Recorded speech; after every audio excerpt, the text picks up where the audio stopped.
এ বনু, আজকে রুটি খাবি? হ্যাঁ, রুটি ভাজা হবে গরম গরম। আর হ্যাঁ, শীত পড়েছে, ভালো লাগবে খেতে। আলু দিয়ে ডিম দিয়ে পেঁয়াজ দিয়ে ভাজতে সেই লাগবে। ও মামা, রুটি বানাও। রুটি খাবি? ঠিক আছে, বানাই দেবো। একটুখানি আলু ডিম আর পেঁয়াজ দিয়ে ভেজে দেবো, ঠিক আছে? আচ্ছা ঠিক আছে, দেবো। তো হ্যালো এভরিওয়ান, তো যেহেতু একটু ঠান্ডা ঠান্ডা পড়ে গেছে, তাই আমি আর বোন ঠিক করলাম যে আজ রাতে আমরা ডিম আলু ভাজি দিয়ে রুটি খাবো। তো সেই মতো বোন আলু ও পেঁয়াজটাকে ভালো করে ধুয়ে প্রথমে পেঁয়াজ এবং পরে আলুটাকে কুচি কুচি করে কেটে নিল। তো দেখো আলু এবং পেঁয়াজ কাটা হয়ে গেছে। তারপরে মা গরম জলের মধ্যে আটা দিয়ে আটাটা খুন্তি দিয়ে একটু নেড়ে নিল। মা বলে গরম জলটা দিলে রুটিটা নাকি একটু নরম থাকে। যেহেতু আটার মধ্যে গরম জল দিয়েছিল, তাই একটু ঠান্ডা হওয়ার পরে আটাটা হাত দিয়ে ভালো করে মেখে নিল। তো দেখো তারপরে মা গোল গোল করে দলা পাকিয়ে নিল। তো দেখো এখানে সব কিছু রেডি করা হয়ে গেছে, আলু ডিম পেঁয়াজ লঙ্কা সবই। আর মা এদিকে উনুন জ্বালিয়ে দিল আর উনুনের উপরে কড়াইটা বসিয়ে দিল।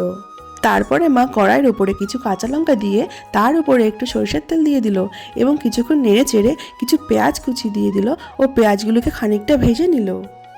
পেঁয়াজগুলো একটু ভাজা হয়ে যাওয়ার পরে তার উপরে দুটো ডিম ভেঙে দিয়ে দিল ও ডিমগুলোকে একটু নাড়িয়ে চাড়িয়ে কিছুক্ষণ ভেজে নিল। তারপরে ওই ডিম ভাজিটা একটা পাত্রে তুলে নিল। দেখো ডিম ভাজি পুরো রেডি।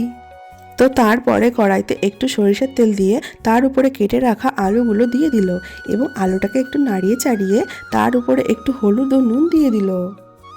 আলুটা একটু ভাজা হয়ে যাওয়ার পরে ভেজে রাখা ডিমগুলো আলুর মধ্যে দিয়ে কিছুক্ষণ নাড়িয়ে চাড়িয়ে তারপরে নামিয়ে নিল। তো ডিম এবং আলু ভাজা পুরো রেডি। এরপরে মা আটার দলাগুলোকে আর একটু ভালো করে গোল করে তার উপরে একটু আটা ছড়িয়ে বেলে নিল। যেহেতু বাবা একদম ছোট রুটি খেতে চায় না, তাই মা রুটিগুলোকে একটু বড় করে বেলে নিল। উনুনের উপরে চাটুটা একটু গরম হওয়ার পরে মা রুটিটা ভালো করে উল্টে পাল্টে ভেজে নিল আর রুটিগুলো খুব সুন্দর ফুলে যাচ্ছিল। তো মা আমাকে বলছিল রুটি আলু এবং ডিম ভাজা হয়ে গেছে, এবার তোরা খেয়ে নে। তো দেখো আমার বাবা এখানে রুটি খাওয়া শুরু করে দিয়েছে। তো আমাকে বলছিল হেব্বি লাগছে খেতে ঠান্ডার মধ্যে। মাকে জিজ্ঞেস করলাম তোমার কেমন লাগছে, তো মা বললো ভালোই লাগছে। তো এখানে বোনকে বললাম বোন তোর কেমন লাগছে, তো বোন আমাকে বলছে সেই লাগছে, দারুণ।